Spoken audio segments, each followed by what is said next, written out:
My mother next day announced her intention of returning to the town. In the morning my father had gone into her bedroom, and stayed there a long while alone with her.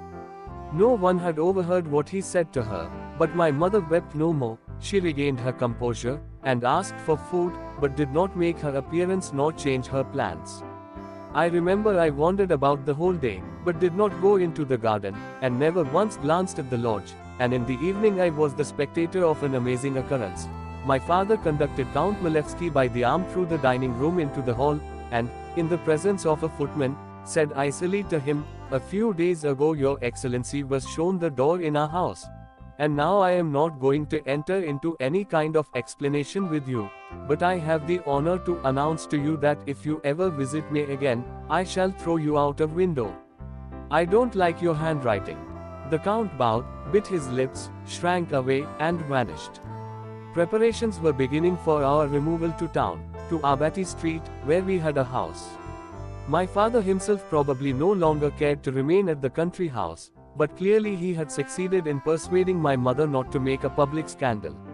Everything was done quietly, without hurry. My mother even sent her compliments to the old princess, and expressed her regret that she was prevented by indisposition from seeing her again before her departure.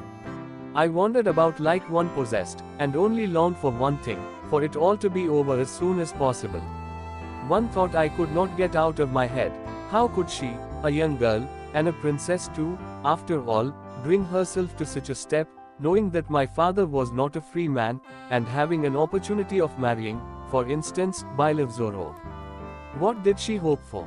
How was it she was not afraid of ruining her whole future? Yes, I thought, this is love, this is passion, this is devotion, and Lishin's words came back to me: to sacrifice oneself for some people is sweet. I chanced somehow to catch sight of something white in one of the windows of the lodge. Can it be Zinida's face? I thought, yes, it really was her face. I could not restrain myself. I could not part from her without saying a last goodbye to her. I seized a favorable instant, and went into the lodge. In the drawing room the old princess met me with her usual slovenly and careless greetings. "How's this, my good man, your folks are off in such a hurry?" she observed, thrusting snuff into her nose. I looked at her, and a load was taken off my heart. The word, loan, dropped by Philip, had been torturing me. She had no suspicion, at least I thought so then. Zinida came in from the next room, pale, and dressed in black, with her hair hanging loose. She took me by the hand without a word, and drew me away with her. "I heard your voice," she began, "and came out at once. Is it so easy for you to leave us, bad boy?" "I have come to say goodbye to you, princess," I answered, "probably forever. You have heard, perhaps, we are going away." Zinida looked intently at me. "Yes, I have heard. Thanks for coming. I was beginning to think I should not see you again. Don't remember evil against me. I have sometimes tormented you, but all the same I am not what you imagine me." She turned away, and leaned against the window. "Really, I am not like that. I know you have a bad opinion of me." Yes, you. I repeated mournfully, and my heart throbbed as of old under the influence of her overpowering, indescribable fascination. Believe me, Zinida Alexandrovna, whatever you did, however you tormented me, I should love and adore you to the end of my days." She turned with a rapid motion to me, and flinging wide her arms, embraced my head, and gave me a warm and passionate kiss. God knows whom that long farewell kiss was seeking, but I eagerly tasted its sweetness. I knew that it would never be repeated. "Goodbye, goodbye," I kept saying. She tore herself away, and went out. And I went away. I cannot describe the emotion with which I went away. I should not wish it ever to come again, but I should think myself unfortunate had I never experienced such an emotion. We went back to town. I did not quickly shake off the past. I did not quickly get to work. My wound slowly began to heal, but I had no ill feeling against my father. On the contrary, he had, as it were, gained in my eyes. Let psychologists explain the contradiction as best they can.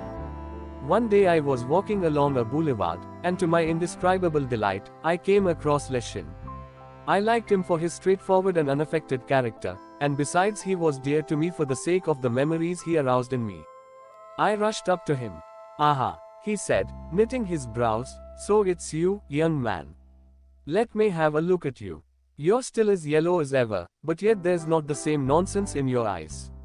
You look like a man, not a lapdog. That's good. Well, what are you doing? Working. I gave a sigh. I did not like to tell a lie, while I was ashamed to tell the truth.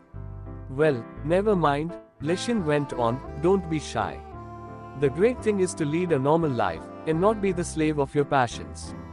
What do you get if not? Wherever you are carried by the tide, it's all a bad lookout. A man must stand on his own feet, if he can get nothing but a rock to stand on. Here, I've got a cough, and Bylev Zorov, have you heard anything of him? No, what is it? He's lost, and no news of him, they say he's gone away to the Caucasus. A lesson to you, young man. And it's all from not knowing how to part in time, to break out of the net.